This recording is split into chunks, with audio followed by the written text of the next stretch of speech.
तो hello friends, हम लोग आ चुके हैं एक नए एजुकेशन वीडियो पर। टुडे हम लोग डिस्कस करेंगे the age of Guptas. As आप लोग नीचे देख ही सकते हो, एज ऑफ गुप्तास बेसिकली है क्या। ये एक एम्पायर है जिसमें बहुत सारे राजाओं के संविधान में एक एम्पायर गठन हुआ है। और इस एम्पायर में ख़ास बात यही है कि इस एम्पायर बहुत ही पावरफुल था। ज़्यादा राजाओं नहीं थे, इनमें 3 से 4 राजा मेन थे। वो लोग बहुत ही पावरफुल थे और एक मार्क छोड़ गए हैं एक इंडियन हिस्ट्री में। So as you have know that this Gupta period is also known as imperial age of Guptas. So what do you understand by this? एक खास एज है गुप्ता के लिए, और ये from 4th century to 2th century तक का एज है, अराउंड 200 एज ईयर्स। सो ये बहुत ही प्रोसेस थे। इधर फर्टाइल लैंड थे ईस्टर्न यूपी में, बिहार में। फिर आयरन थे सेंट्रल इंडिया में, बिहार में थे आयरन। इन लोगों का बहुत एडवांटेज था इसके लिए। So because of it the field of literature, art and architecture, science and culture, ये बहुत सभी कुछ के लिए this period is therefore known as a classical age of classical age. इन लोगों के पास बहुत सारे एडवांटेज थे। दैट्स वाई इन लोगों का जो एज है वो एक क्लासिकल एज और the golden age of Indian history कहलाया गया है। इन लोगों के पास बहुत ही एडवांटेज है, आप लोग देख ही सकते हो। इन लोगों के पास थे ईस्टर्न यूपी में जो फर्टाइल लैंड थे, वहाँ से इन लोग कल्टिवेट कर सकते थे। फिर बिहार में, सेंट्रल इंडिया में इन लोगों का आयरन ओर था, वहाँ पर आयरन टूल्स बना सकते थे, and etcetera many more. So now we will talk about the sources. Sources. Sources में पहले नंबर में है फाहिन, एक चाइनीज़ पिलग्रिम। इसका जो अकाउंट है, इसने जो अकाउंट बनाया है जब ये इधर पढ़ने आया था एक सर्वे के लिए, तो इसने एक अकाउंट बनाया है। वो इसने शेयर किया है क्या इस समय का जो एज है वो कैसा था, इन पीपल कैसा था, how was the people, how the age looked, how the man behave, how the wealthiness of that age was like that. इसने बहुत सारे अकाउंट बनाया है। लाइक एक चंद्रगुप्त टू बोलकर एक राजा था, ये बहुत ही पहला राजा था, इसने ही गुप्ता एज शुरू किया है। इसके समय पर ये आया था Chandragupta Maurya two, no sorry, Chandragupta Maurya two नहीं था, सॉरी, चंद्रगुप्त टू था। विक्रमादित्य बोलकर एक राजा था, वो था समुद्रगुप्त का सक्सेसर जो था। समुद्रगुप्त एक सेकेंड रूलर। चंद्रगुप्त वन के बाद आया था घटोत्कच, घटोत्कच के बाद आया था समुद्रगुप्त, समुद्रगुप्त के बाद आया था विक्रमादित्य, जो चंद्रगुप्त टू बोलकर कहलाया जाता है। सो उसके टाइम पर ये फाहिन आया था और उसने बहुत कुछ अकाउंट दिया है, जैसे कि आप लोगों को मैं बताता हूँ, एक मिनट। जैसे ये बहुत सारे प्रोविंसेस में गया था। प्रोविंसेस मतलब स्टेट्स। सो प्रोविंसेस में गया था, जैसे कि मथुरा, कनौज, कपिलवस्तु, कृष्णनगर, वैशाली, पाटलिपुत्र, काशी, राजगृह, इन सभी स्टेट्स में ये गया था और एक अकाउंट बनाया है इसने। बहुत केयरफुली इसने ऑब्जर्व किया सब कुछ और एक अकाउंट बनाया, जिसमें इसमें देखा कि मगध जो है एक प्रॉस्पेरियस कंट्री था विद ए लार्ज टाउन। बहुत टाउन थे इसमें, अरे बहुत ही वेल्दी पॉपुलेशन थे, जो पीपल थे उधर बहुत ही वेल्दी थे मगध। देन इसने देखा पटलिपुत्र। पटलिपुत्र एक बहुत ही फ्लरिशिंग सिटी था, जो टाइम बाई टाइम इसका जो वेल्थ है वो इंक्रीज़ कर रहा था, हाई अबव हो रहा था। एंड चैरिटेबल इंस्टीट्यूशन था बहुत इधर, एंड हॉस्पिटल भी था, hospitals, crowd citizens and many more.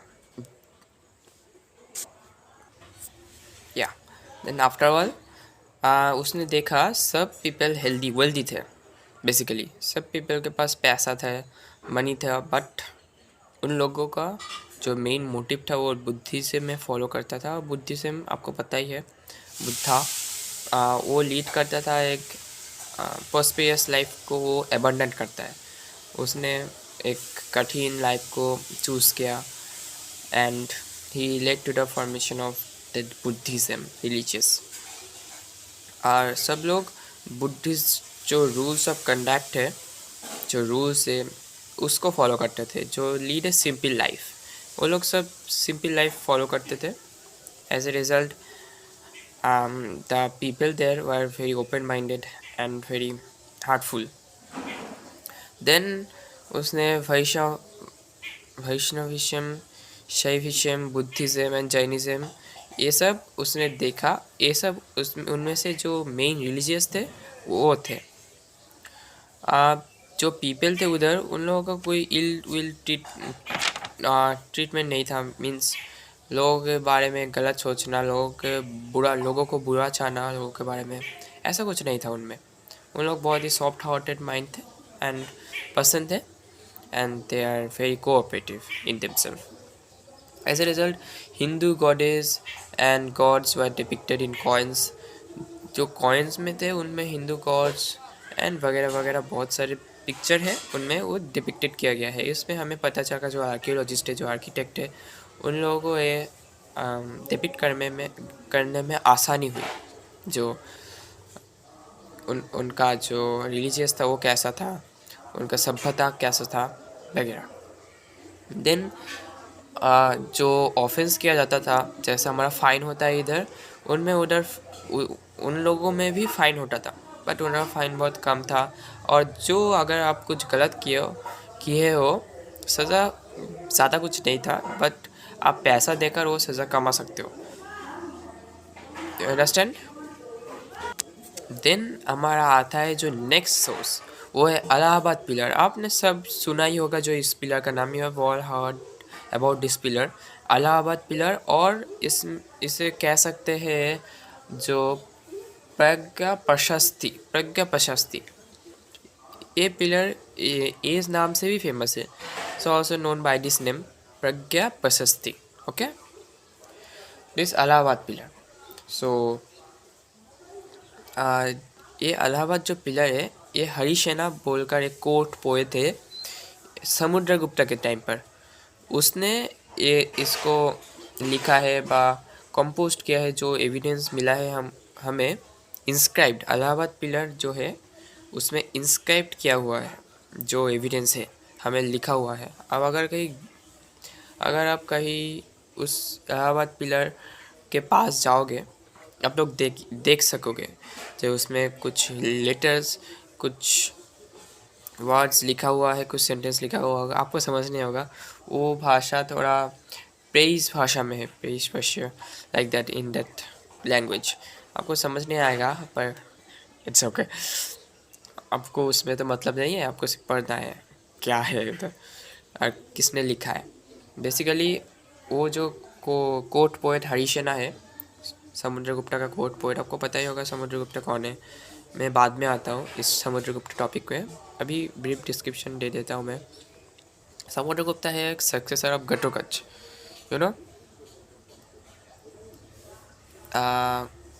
Sorry, I was telling wrong. Samudragupta है सन ऑफ चंद्रगुप्त वन।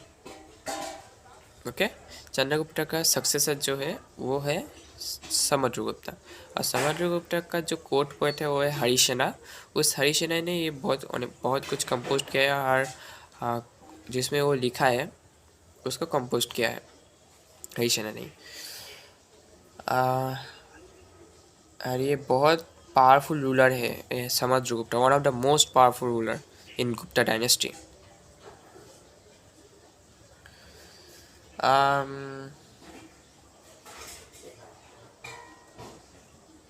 इसमें ज़्यादा कुछ नहीं दिया है, इसमें से कुछ लिखा है क्या, ये जो फोर्थ सेंचुरी में, first half of fourth century AD, इसमें क्या क्या किया गया है, what are the evidence, what are the significance, and how this can be correlated with the other rulers, like this, and nothing else anymore.